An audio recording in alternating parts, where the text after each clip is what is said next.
जय श्री कृष्णा, जय श्री नारायण। दोस्तों, आज आप सुनेंगे श्रीमद् भागवत महापुराण कथा 10वें स्कंद उत्तरार्ध का 63वां अध्याय। इस अध्याय में आज आप सुनेंगे भगवान श्री कृष्ण के साथ बाणासुर का युद्ध।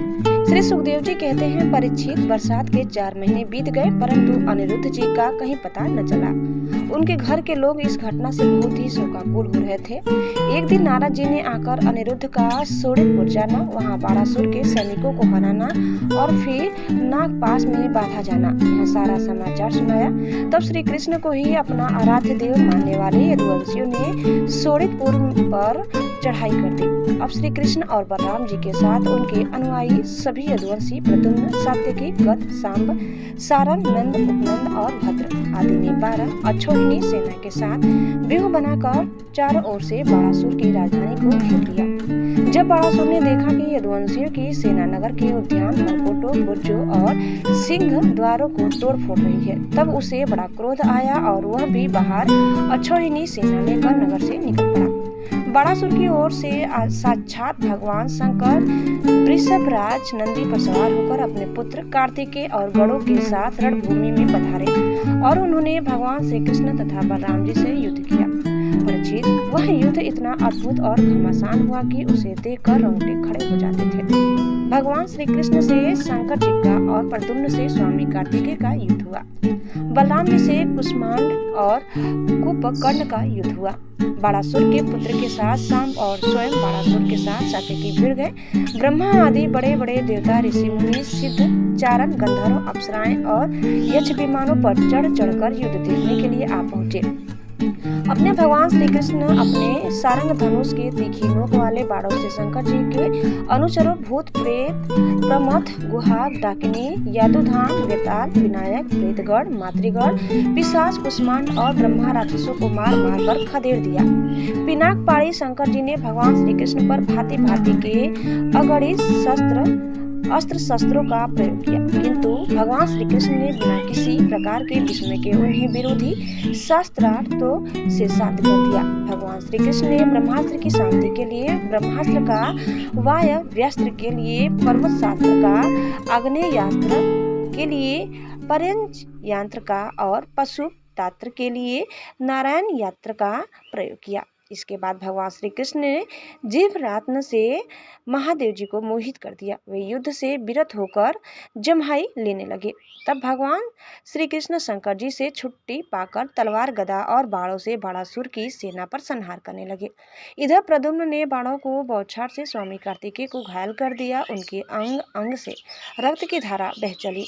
वे रणभूमि छोड़कर अपने वाहन मयूर द्वारा भाग निकले। बलराम जी ने अपने मूसल की चोट से कुष्मांड और कुंभकर्ण को घायल कर दिया। वे रणभूमि में गिर पड़े। इस प्रकार अपने सेनापतियों को हताहत देखकर बाणासुर की सारी सेना तितर बितर हो गई। जब रथ पर सवार बाणासुर ने देखा कि श्री कृष्ण आदि के प्रहार से हमारी सेना तितर बितर और तहस नहस हो रही है, तब उसे बड़ा क्रोध आया। उसने चिढ़कर सात्यकी को छोड़ दिया और वह भगवान श्री कृष्ण पर आक्रमण करने के लिए दौड़ पड़ा। परीक्षित, रणोन्मत्त बाणासुर ने अपने 1000 हाथों से एक साथ ही 500 धनुष खींचकर एक एक पर 2-2 बार चढ़ाए, परंतु भगवान श्री कृष्ण ने एक साथ ही उसके सारे धनुष काट डाले और सारथी, रथ तथा घोड़ों को भी धराशायी कर दिया एवं शंख ध्वनि की। कोटरा नाम की एक देवी बाणासुर की धर्म माता थी। वह अपने उपासक पुत्र के प्राणों की रक्षा के लिए बाल बिखेर कर नंग धड़ंग भगवान श्री कृष्ण के सामने आकर खड़ी हो गई। भगवान श्री कृष्ण ने इसलिए कि कहीं उस पर दृष्टि न पड़ जाए अपना मुख फेर लिया और वे दूसरी ओर देखने लगे। तब तक बाणासुर धनुष कट जाने और रथहीन हो जाने के कारण अपने नगर में चला गया।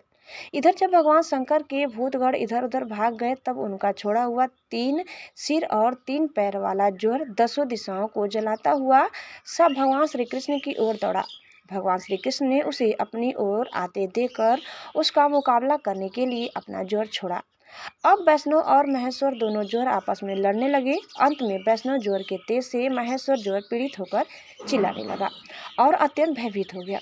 जब उसे अन्यंत्र कहीं त्राण न मिला, तब वह अन्यंत्र नम्रता से हाथ जोड़कर शरण में लेने के लिए भगवान श्री कृष्ण ने प्रार्थना करने लगे। जोर ने कहा, प्रभु आपकी शक्ति अनंत है, आप ब्रह्मा आदि ईश्वरों के भी परम महेश्वर है। आप सबके आत्मा और सर्वस्वरूप हैं, आप अद्वितीय और केवल ज्ञान स्वरूप है। संसार की उत्पत्ति, स्थिति और संहार के कारण आप ही हैं। श्रुतियों के द्वारा आपका ही वर्णन और अनुमान किया जाता है। आप समस्त विकारों से रहित स्वयं ब्रह्मा है। मैं आपको प्रणाम करता हूँ।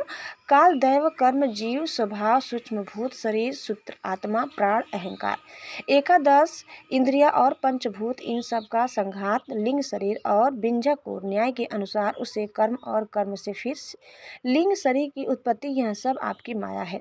आप माया के निषेध की परम अवधि हैं। मैं आपकी शरण ग्रहण करता हूँ।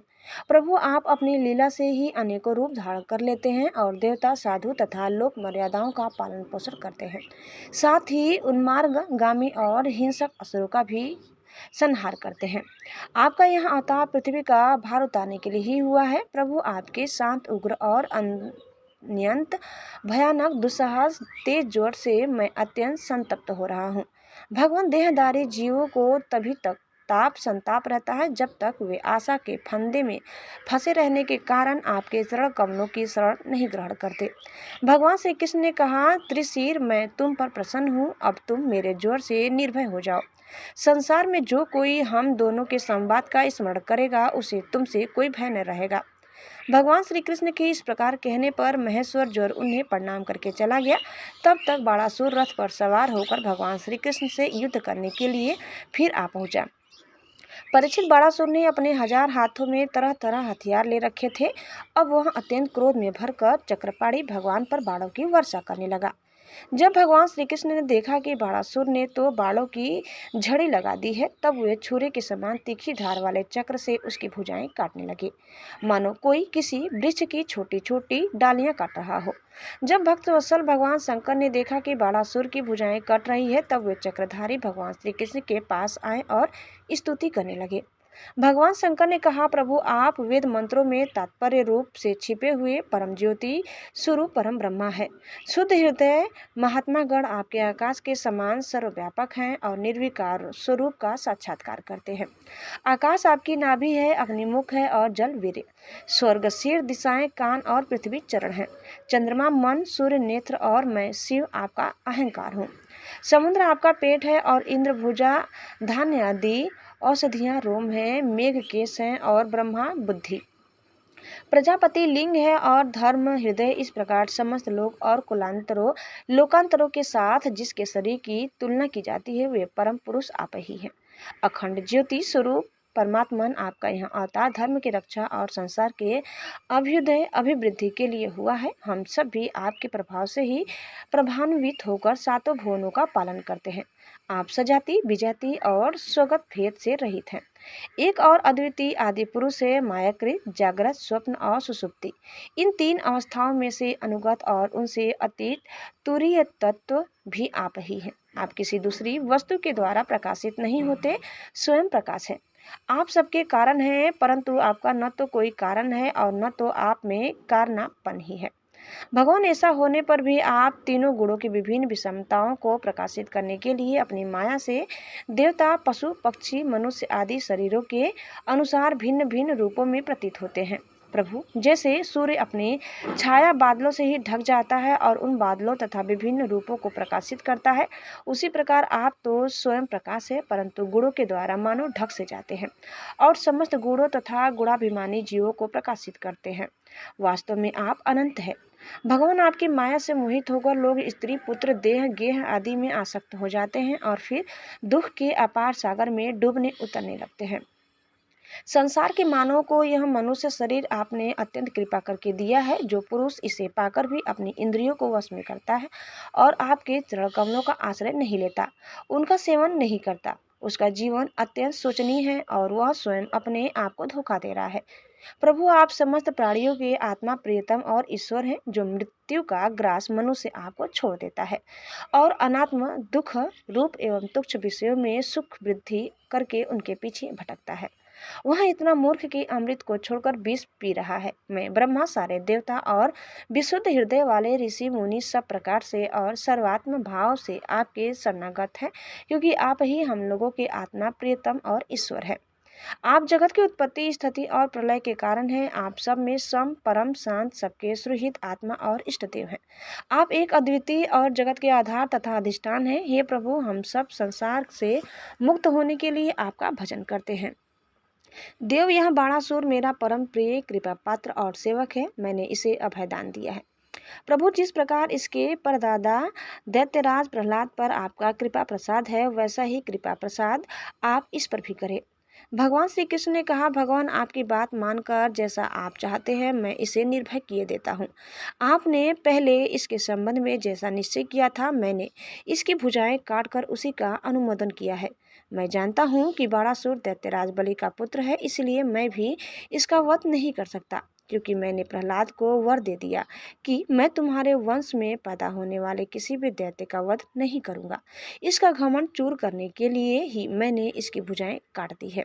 इसकी बहुत बड़ी सेना पृथ्वी के लिए भार हो रही थी, इसलिए मैंने उसका संहार कर दिया है। अब इसकी भुजाएं बच रही है, ये अजर अमर बनी रहेगी। यह बाणासुर आपके पार्षदों में मुख्य होगा। अब इसको किसी से किसी प्रकार का भय नहीं है। श्री कृष्ण से इस प्रकार अभयदान प्राप्त करके बाणासुर ने उनके पास आकर धरती में माथा टेका, प्रणाम किया और अनिरुद्ध जी को अपनी पुत्री उषा के साथ रथ पर बैठाकर भगवान के पास ले आया। इसके बाद भगवान श्री कृष्ण ने महादेवी जी की सम्मति से वस्त्र अलंकार विभूषित उषा और अनिरुद्ध जी को एक अक्षौहिणी सेना के साथ आगे करके द्वारका के लिए प्रस्थान किया। इधर द्वारका में भगवान श्री कृष्ण आदि के शुभागमन का समाचार सुनकर झंडियों और तोरणों से नगर का कोना कोना सजा दिया गया। बड़ी बड़ी सड़कों और चौराहों को चंदन मिश्रित जल से सींच दिया गया। नगर नागरिकों, बंधु बांधवों और ब्राह्मणों ने आगे आकर खूब धूमधाम से भगवान का स्वागत किया। उस समय शंख, नगारों और ढोलों की तुमुल ध्वनि हो रही थी। इस प्रकार भगवान श्री कृष्ण ने अपनी राजधानी में प्रवेश किया। परीक्षित, जो पुरुष श्री शंकर जी के साथ भगवान श्री कृष्ण का युद्ध और उनकी विजय की कथा का प्रातःकाल उठकर स्मरण करता है, उसकी पराजय नहीं होती। तो दोस्तों, इस प्रकार कथा यही समाप्त करते हैं। उम्मीद करते हैं कि आपको हमारी आज की कथा जरूर पसंद आई होगी। कैसी लगी कमेंट करके बताइए। चैनल में नए हैं तो प्लीज़ लाइक, शेयर और सब्सक्राइब करना न भूलें। धन्यवाद। जय श्री कृष्णा, जय श्री मन नारायण। एक बार प्रेम से बोलिए श्री बांके बिहारी लाल की जय।